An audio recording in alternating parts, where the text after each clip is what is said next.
Saya mungkin akan lebih banyak mengulas soal bagaimana penyelenggaranya, gitu ya, bagaimana penyelenggaraan pemilu dan juga penyelenggaranya yang juga bermasalah. Karena kalau misalnya kita mau cerita soal bagaimana pelanggaran-pelanggaran pemilu kemarin, bagaimana evaluasi kita dalam proses penyelenggaraan pemilu kemarin, gitu ya, maka saya kira kita harus mengawalinya bukan dari putusan 90 sebetulnya, bukan dari putusan MK 90, tetapi bahkan dari ketika proses seleksi KPU dan Bawaslu RI di tahun 2021 akhir ya Bang Ferry ya kalau saya nggak salah, dan prosesnya berakhir di 2022 sehingga anggota KPU dan Bawaslu yang hari ini menjabat itu sebetulnya periodenya mulai dari 2022 sampai 2027 gitu, sampai 2027. Nah di 2022 sebetulnya prosesnya itu di 2021 akhir kalau saya nggak salah, dan kita sudah mulai mantau tuh teman-teman ketika proses pembentukan tim sel, Bang Ferry ya. Ketika pada saat itu memang bahkan proses pembentukan tim selnya saja bermasalah, dan itu kan salah satu yang didalilkan ya, itu kan salah satu yang didalilkan oleh pemohon ya di dalam perselisihan hasil kemarin di MK. Jadi memang ada banyak masalah gitu ya, seperti misalnya soal unsur, bahwa unsur pemerintah itu lebih dari apa yang ditentukan misalnya, dan bahkan bukan cuma unsur pemerintah saja, tetapi juga soal keterwakilan perempuan yang misalnya lebih rendah dari 30% yang sudah ditentukan di dalam undang-undang pemilu. Padahal teman-teman sekalian, kalau misalnya boleh jujur, ini mohon koreksinya Bang Ferry kalau misalnya saya salah ya, tapi kalau kita cek di banyak negara sebetulnya mekanisme untuk rekrutmen anggota lembaga sampiran atau state auxiliary institution itu kan susah sebetulnya memang dilepaskan dari anasir politik. Nah, di banyak negara, di Filipina misalnya, KPU-nya bahkan ditunjuk langsung tuh oleh presiden, anggota KPU-nya ditunjuk langsung oleh presiden.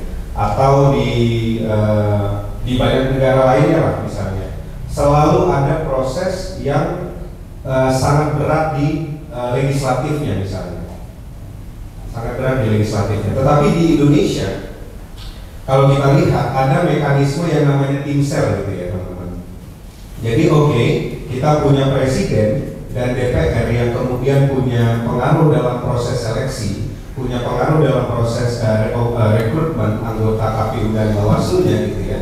Tetapi presiden itu tidak langsung menunjuk orang-orangnya, tetapi dia harus membentuk tim sel terlebih dahulu. Dan tim sel itulah yang nanti akan melakukan proses seleksi dari yang awalnya ratusan orang sampai 14 orang. Baru kemudian 14 orang itulah yang diajukan ke DPR.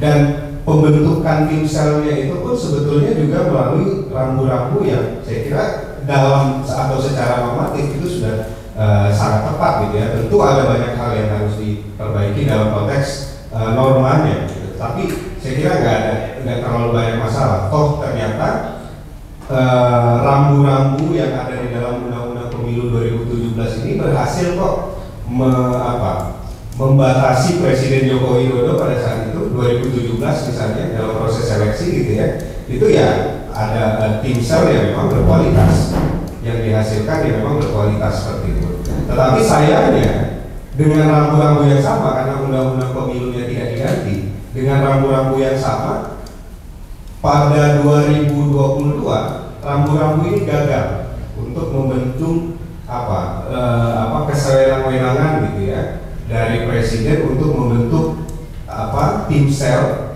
yang memang berkualitas. Sayangnya kita tidak melihat itu. Toh banyak orang-orang yang memang kita bingung kapasitas kepemiluannya dari mana misalnya seperti itu. Atau ada orang-orang yang dianggap mewakili unsur akademisi, tetapi sebetulnya dia berasal dari unsur pemerintahan. Jadi proses pembentukan tim seleksinya saja sebetulnya sudah bermasalah. Belum lagi kalau misalnya cerita soal bagaimana fit and proper test yang pasti akan sangat banyak unsur politisnya seperti itu.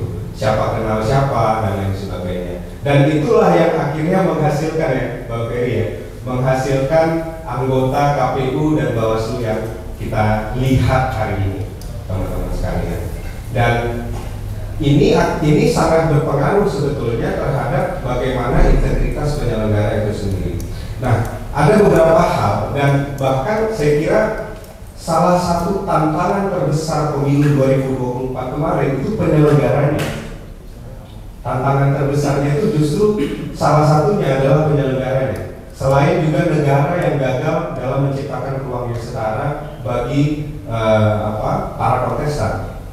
Nah, ada beberapa hal yang kemarin menjadi catatan kita gitu ya. Ini bahkan sebelum proses kampanye. Mungkin kita mulai aware itu ketika ada putusan 90, kemudian ada Gibran Rakabuming menjadi calon wakil presiden gitu ya. Kemudian ada distribusi bansos yang sewenang-wenang dan seterusnya. Tetapi sebelum itu ada satu proses di mana di dalam pemilu ketika partai politik mau menjadi peserta pemilu itu dia harus melalui verifikasi 2 tahap, yaitu verifikasi administrasi dan juga verifikasi faktual. Walaupun untuk yang faktual ini hanya untuk partai-partai politik yang baru atau yang bukan partai parlemen. Nah, jadi ada beberapa partai yang harus ikut verifikasi faktual. Kalau kita lihat yang kemarin bertanding itu ya ada Gelora misalnya, ada Partai Umat misalnya, kemudian apalagi Garuda dan seterusnya gitu ya. PSI juga, mohon maaf saya lupa ada partai itu.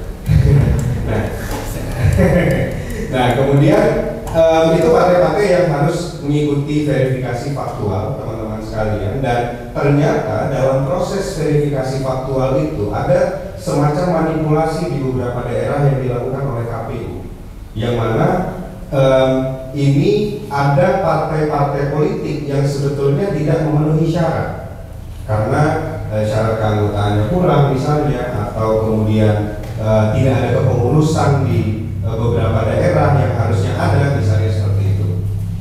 Dan karena tidak ada kepengurusan atau tidak ada data misalnya, maka datanya dimanipulasi kemudian menjadi ada. Yang awalnya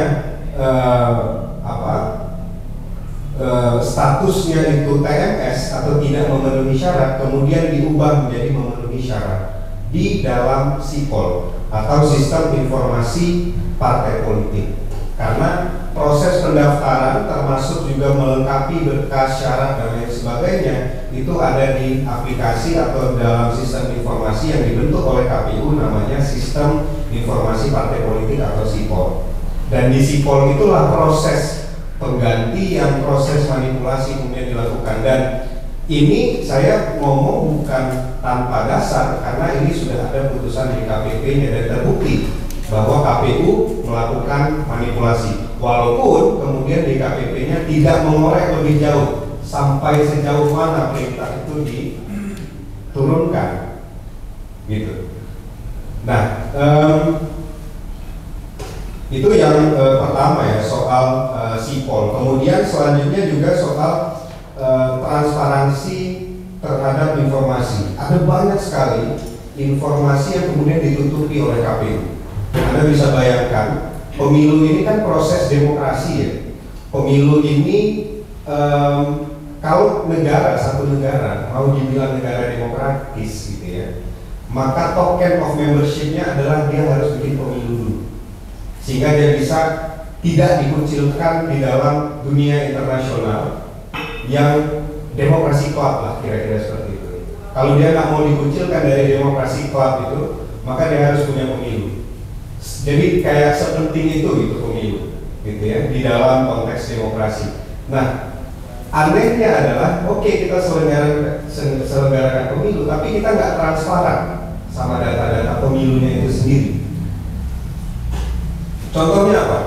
Yang paling pertama lagi kita balik ke sistem informasi partai politik. Logikanya, ketika ada sistem informasi yang banyak, kita kan akan lebih mudah ya untuk kemudian bisa mendapatkan banyak data, kira-kira seperti itu.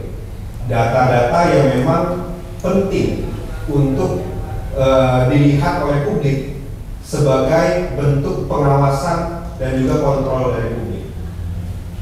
Nah, harusnya kan itu penting. Tetapi makin kita punya sistem ya ternyata makin disitulah KPU menutup sistem itu. Bahkan penutupan sistem itu bukan hanya kepada publik, tetapi juga kepada Bawaslu yang memiliki otoritas untuk melakukan pengawasan tiap tahap pemilu. Anda bisa bayangkan, Sipol ditutup, kemudian kemarin juga si KDK, ya, sistem kampanye dan dana kampanye itu juga ditutup. Kemudian ada sistem pencalonan kalau saya nggak salah, dan ada beberapa sistem lainnya yang sebetulnya itu bisa dibuka kepada publik sehingga publik bisa melakukan pengawasan dan juga memberikan semacam asistensi kepada KPU untuk mempermudah kerjanya KPU. Misalnya sebagai contoh untuk melihat sistem pencalonan gitu ya, sistem informasi pencalonan, publik kan bisa menilai gitu ya, apakah calon-calon yang kemudian mendaftar atau yang didaftarkan oleh partai misalnya itu kemudian tidak punya masalah, itu misalnya sudah memenuhi syarat yang ada di dalam undang-undang dan lain sebagainya. Tapi itu pun ditutup oleh KPU, bahkan bukan hanya kepada publik tetapi juga kepada Bawaslu. Nah, lucunya Bawaslunya bukannya kemudian menghukum KPU kan, walaupun mereka punya otoritas itu gitu ya, tapi mereka malah lapornya ke DKPP. Mereka lapornya ke DKPP, kemudian meraung-raung gitu di media mengatakan bahwa kami aksesnya ditutup dan lain sebagainya. Padahal mereka punya otoritas dan otoritasnya itu diberikan oleh undang-undang, bukan main-main, bukan otoritas diberikan oleh kita masyarakat sipil, bukan, tapi oleh undang-undang, menurut saya, oleh undang-undang. Jadi itu beberapa persoalan dari para penyelenggara pemilu kita gitu ya. Termasuk juga soal keterwakilan perempuan. Mungkin kita ingat juga gitu ya, Mbak Sera ya, ketika ada peraturan KPU nomor 10 tahun 2023 gitu ya, yang kemudian berdampak pada persentase 30% keterwakilan perempuan. Di dalam Undang-Undang Pemilu 2017, tiap daftar calon tetap itu harus memenuhi 30% keterwakilan perempuan. Mau beberapa jumlah kursi dalam satu dapilnya bisa beda-beda, dari 3 sampai 10 gitu ya, sesuai dengan ketentuan di undang-undang. Tetapi mau 3, 10, 9 dan seterusnya itu harus 30%. Tetapi teman-teman sekalian, ketika 30%-nya itu, ini menurut KPU ya, menurut logika matematikanya KPU, yang saya kira Einstein pun harus cium tangan gitu ya ke KPU gitu. Jadi KPU bilang ketika 30%-nya itu keluar angka keluar angka desimal, yang mana 0,-nya ini di bawah 5, jadi 0,4, bisa 1,4, 1,2 dan seterusnya, itu dia dibulatkan ke bawah. Jadi dia hanya penuhi misalnya 1,2, 30% itu 1,2, maka dia penuhi 1 saja sudah cukup menurut KPU. Padahal kalau dia hanya penuhi 1, maka tidak penuh tuh 30%-nya. Kalau dengan kalau dengan peraturan yang sebelumnya, kalau 1,2 maka dia harus penuhi sampai 2 calon perempuan sehingga dia bisa memenuhi 30%. Nah, mungkin itu dirasa memberatkan partai-partai politik gitu ya, sehingga KPU akhirnya berkeras untuk mempertahankan itu. Dan koalisi masyarakat sipil pada saat itu melaporkan dan juga melakukan judicial review. Karena ini bentuknya peraturan KPU, maka dilakukan judicial review ke Mahkamah Agung pada saat itu. Karena terhadap undang-undang gitu, batu ujinya adalah undang-undang. Dan Mahkamah Agung menjelaskan bahwa peraturan KPU 10/2023 tentang keterwakilan perempuan itu tadi, yang 30% ketentuan tentang keterwakilan perempuan itu kemudian harus dibatalkan. Itu disampaikan oleh Mahkamah Agung. Ini peradilan, badan peradilan tertinggi di Indonesia, ya, berbarengan dengan Mahkamah Konstitusi, Mahkamah Agung itu. Tapi itu pun putusan diabaikan oleh KPU, teman-teman. sekalian. Buktinya apa? Buktinya ada banyak sekali partai politik di banyak dapil yang tidak memenuhi 30% keterwakilan perempuan itu dibiarkan saja oleh KPU. Nah, jadi kita mau harap apa gitu ya? Kita mau harap apa dari penyelenggara yang seperti ini? Apalagi kemudian ternyata terdengar juga gitu ya, ada beberapa kasus yang saya kira ini betul-betul sangat disayangkan. Tentu walaupun mungkin ini tidak terkait dengan penyelenggaraan, tetapi ada beberapa kasus seperti kasus asusila misalnya, yang kemarin misalnya Hashim Asyari, ketua KPU itu terbukti melakukan tindakan asusila gitu ya, sehingga disanksi etik oleh DKPP. Dan hari ini ada lagi laporan itu, teman-teman sekalian, yang mana laporan tersebut itu bisa jadi betul gitu ya. Kita tunggu saja di DKPP akan seperti apa. Tapi yang jelas ini juga membuktikan mengapa perspektif gender itu juga akhirnya nggak hadir di KPU gitu ya. Itu akhirnya juga nggak hadir di KPU karena apa? Ya tadi ketua KPU-nya saya misalnya ya, mohon maaf, melakukan hal-hal semacam itu yang tentu itu tidak baik. Semacam itu karena belum putusan. Nah, kita lanjut ya. Kemudian tadi ada beberapa tadi kan kita bicara soal bagaimana penyelenggara secara institusional gitu ya. Kemudian ada juga beberapa dalil, kami juga lakukan pemantauan di MK sebetulnya pada proses perselisihan hasil pemilu kemarin untuk yang Pilpres. Dari hasil pemantauan itu setidaknya ada beberapa dalil pelanggaran yang kemudian umum didalilkan gitu ya, atau disampaikan oleh pemohon. Seperti misalnya tadi soal independensi penyelenggara pemilu, kemudian soal keabsahan pencalonan presiden dan wakil presiden, tentu ini soal putusan 90 ya, yang kaitannya dengan putusan Majelis Kehormatan Mahkamah Konstitusi atau MKMK.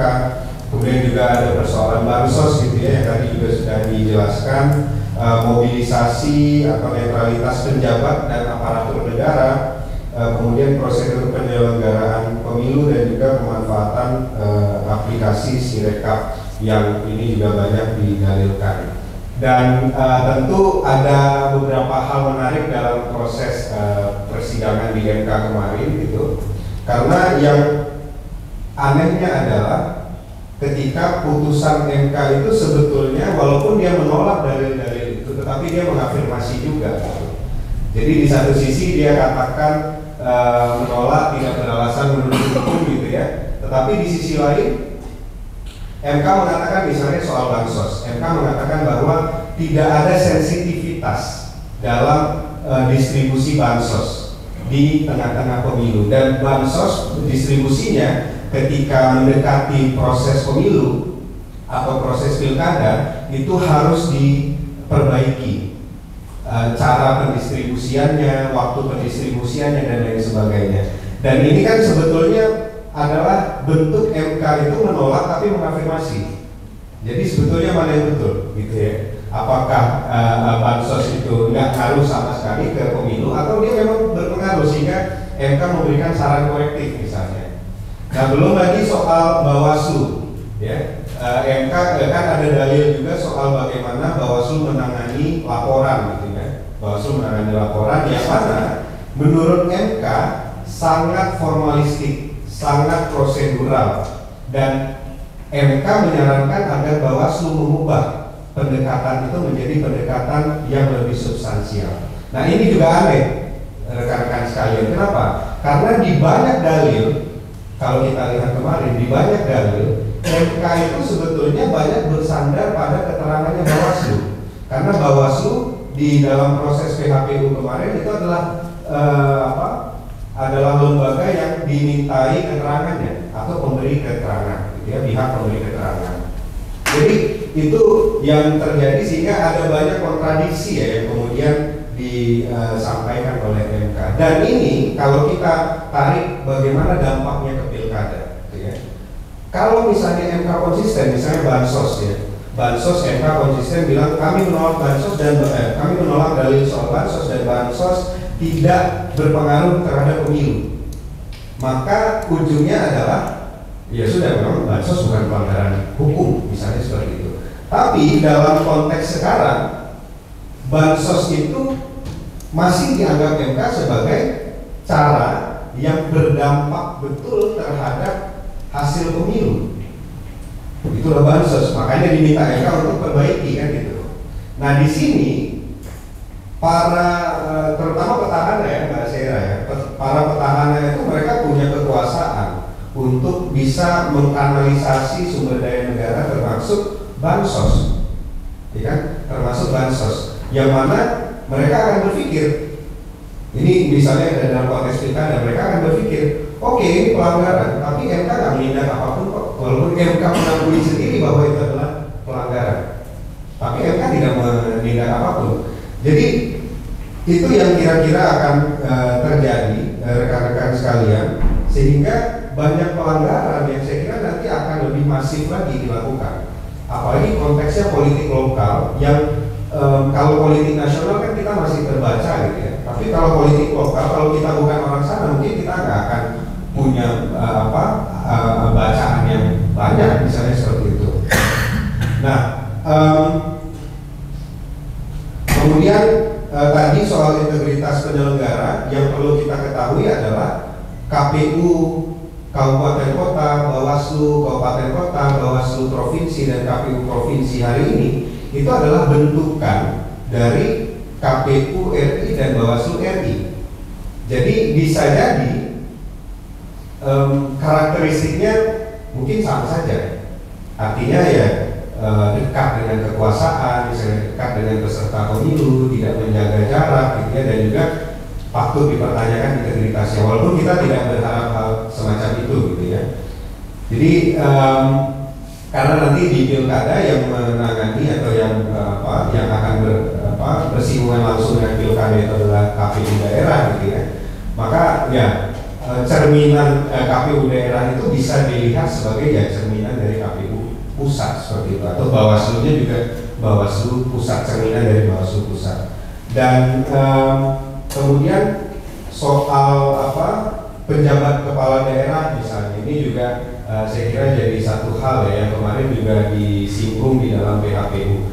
Tadi dijelaskan, disampaikan juga oleh Mbak Sera dan Bang Afo gitu ya. Nah saya kira penjabat ini kan ternyata yang kita baru tahu atau mungkin sudah banyak yang tahu ya, banyak yang akan maju kira-kira, banyak yang akan mencalonkan, banyak yang akan kemudian sudah mulai misalnya berkonsultasi gitu ya dengan Kemendagri ya sebagai kementerian yang menunjuk mereka untuk bagaimana posibilitas mereka kalau mereka maju, apa yang mereka harus lakukan dan lain sebagainya. Dan sampai saat ini kita belum kelihatan tuh peraturan yang jelas, peraturan Kemendagri misalnya yang mengatur soal penjabat kepala daerah yang mau maju, itu nggak jelas.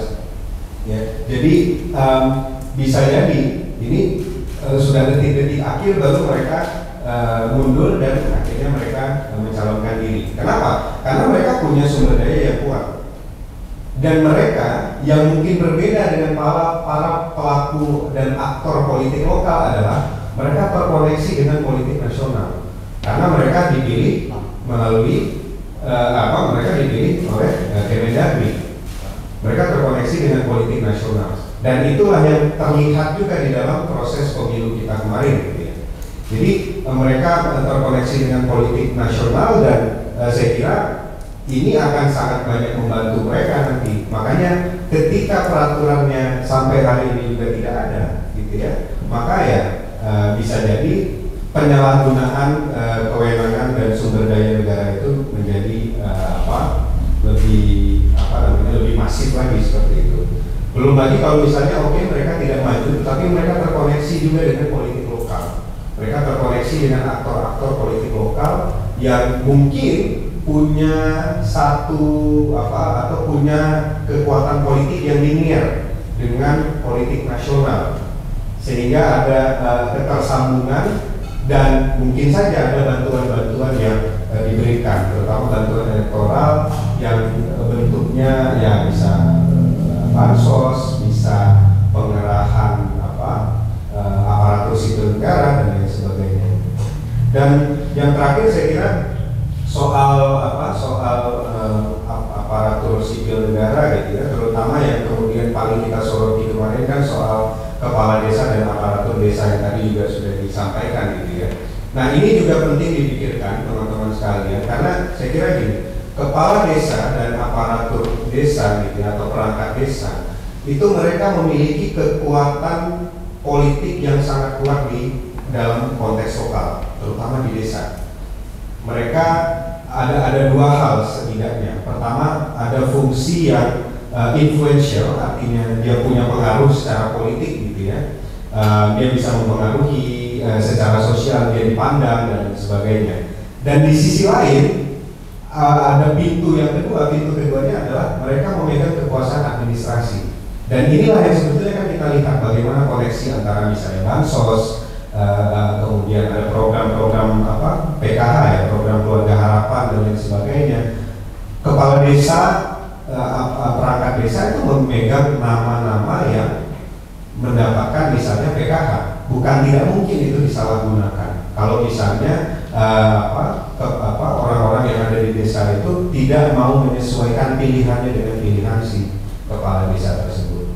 Nah, kita nggak punya mekanisme yang kuat tuh untuk mengawasi kepala desa itu. Toh yang mengawasi itu juga ternyata masih linear kepentingan politiknya, misalnya dengan si kepala desa atau perangkat desa gitu. Belum lagi saya nggak tahu bagaimana proses misalnya pembahasan undang-undang desa dan sebagainya gitu.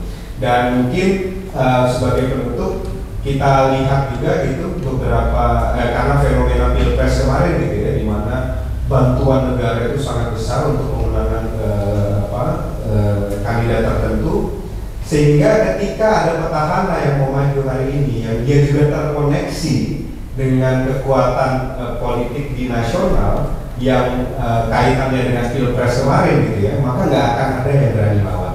Contohnya kalau mungkin kita lihat di Jatim ya kemarin ya, di Jatim itu kan sampai sekarang belum ada ya Pak Ferry ya, lawan yang berani statement bahwa saya akan lawan atau saya akan jadi pesaing Kofifa misalnya, itu nggak ada yang berani gitu, karena ya sudah melihat bagaimana realitas pilpres kemarin gitu, sehingga prediksinya moga-moga salah, tapi prediksinya adalah pilkada nanti itu mungkin akan banyak calon yang akan melawan kota kosong, artinya calonnya calon